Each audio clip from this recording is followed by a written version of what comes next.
Hi வணக்கம், welcome to happy taste buds. இது வரைக்கும் நம்ம சேனலுக்கு சப்ஸ்கிரைப் பண்ணாதவங்க சப்ஸ்கிரைப் பண்ணிக்கோங்க அண்ட் கூடவே பெல் ஐக்கானையும் ப்ரெஸ் பண்ணிக்கோங்க. இன்றைக்கி நாம் ஹாப்பி டேஸ்ட் பட்ஸில் பீர்க்கங்காவும் ப்ரான்ஸும் சேர்த்து ஒரு சிம்பிளான ஒரு கறி எப்படி செய்யறதுன்னு பார்க்கலாம். இந்த காம்பினேஷன் பார்த்திங்கன்னா ஆந்திராவில் ரொம்ப ஃபேமஸ்ஸு. அங்கே இதை பீரக்காயா ராயில கறி அப்படின்னு சொல்லுவாங்க. இது ரைஸுக்கு, சப்பாத்தி, ரோட்டி இது எல்லாத்துக்குமே ரொம்பவே நல்லாயிருக்கும். இதில் பார்த்திங்கன்னா இந்த பீர்க்கங்காலேருந்து ஒரு மைல்டு ஸ்வீட்னஸ், நம்ம தக்காளி நிறையா சேர்ப்போம் இதில். ஸோ அதுலேருந்து ஒரு mild tanginess and as usual நம்ம மசாலாவுக்கு சேர்க்குற சில்லி பவுடர் எல்லாமே சேர்ந்து ஒரு நல்ல ஃப்ளேவர் கொடுக்கும். ஸோ இதை எப்படி செய்யறதுன்ட்டு இப்போ பார்க்கலாம். ஃபஸ்ட்டு ஒரு கடாயில் நல்லா 2 டேபிள் ஸ்பூன் அளவுக்கு எண்ணெய் சேர்த்துக்கலாம். எண்ணெய் சூடானதும் நான் ஒரு 5 பல்லு பூண்டு ஃபைனாக சாப் பண்ணியிருக்கேன், இதை சேர்த்துக்கிறேன்.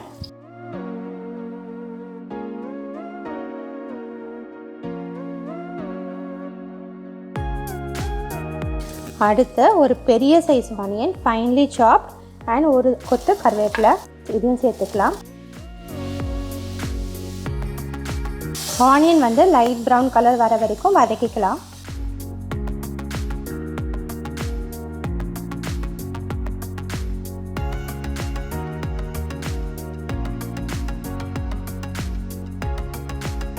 வெங்காயம் பார்த்திங்கன்னா லைட் ப்ரௌன் கலருக்கு வதங்கிடுச்சு. இந்த ஸ்டேஜில் நான் 1.5 தக்காளி அரிஞ்சு வச்சுருக்கேன், அதை சேர்த்துக்கிறேன். வெங்காயம் விட கொஞ்சம் தக்காளி கூட சேர்த்திங்கன்னா இந்த மசாலாவுக்கு நல்லாயிருக்கும். இப்போ நம்ம மசாலா எல்லாமே சேர்த்துடலாம். ஒரு 1/4 டீஸ்பூன் மஞ்சள் தூள், 1.5 டீஸ்பூன் அளவுக்கு chilli powder, 1 teaspoon coriander powder, இது எல்லாமே சேர்த்துட்டு மிக்ஸ் பண்ணி வச்சுருங்க.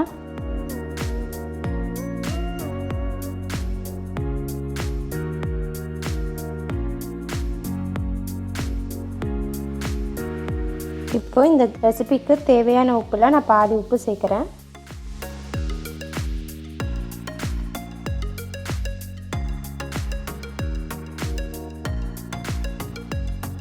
கொஞ்சமாக தண்ணி சேர்த்துக்கலாம். இந்த வெங்காயம் நல்லா வதங்கி இந்த மசாலா குக் ஆகி எண்ணெய் பிரிஞ்சு மேலே வரணும். ஸோ மூடி போட்டு இதை குக் பண்ணிக்கலாம்.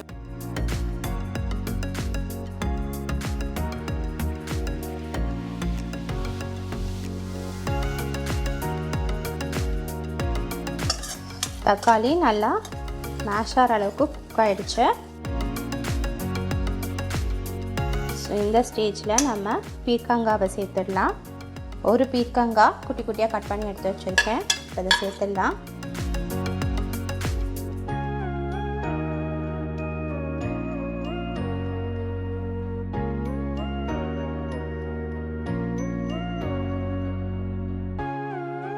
இப்போ இந்த காய் குக்காகி வர வரைக்கும் இந்த மூடி போட்டு வேக வச்சுக்கலாம்.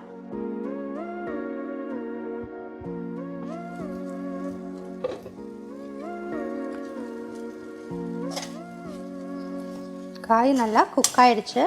ஸோ இப்போ நம்ம அந்த ப்ரான்ஸையும் சேர்த்துக்கலாம். இது ஒரு 300 கிராம்ஸ் ஆஃப் ப்ரான் இருக்கும். ஸோ இதை நம்ம சேர்த்துக்கலாம்.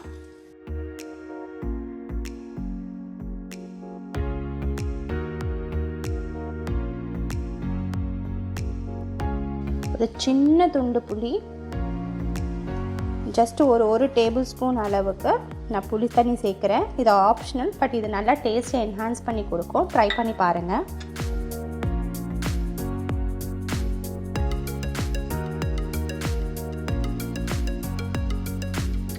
ப்ரான்ஸ் வேகட்டும்.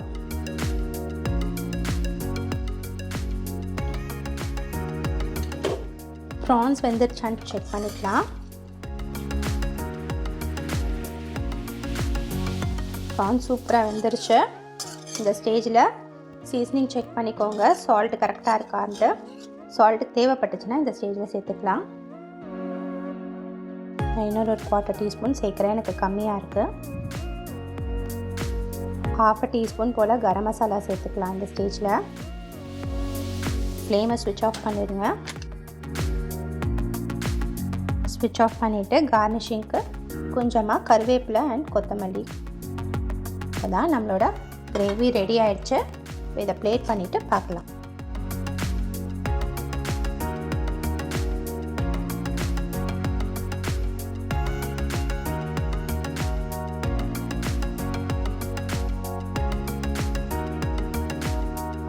நீங்களும் இந்த ரெசிபியை ட்ரை பண்ணி பாருங்கள். ட்ரை பண்ணிவிட்டு உங்களுக்கு எப்படி பிடிச்சது அண்ட் எப்படி வந்துச்சுன்ட்டு எனக்கு கமெண்ட் பாக்ஸில் சொல்லுங்கள். அண்ட் சீக்கிரமே இன்ட்ரெஸ்டிங்கான ரெசிபீஸோடு உங்களை மீட் பண்ணுறேன். தேங்க்யூ.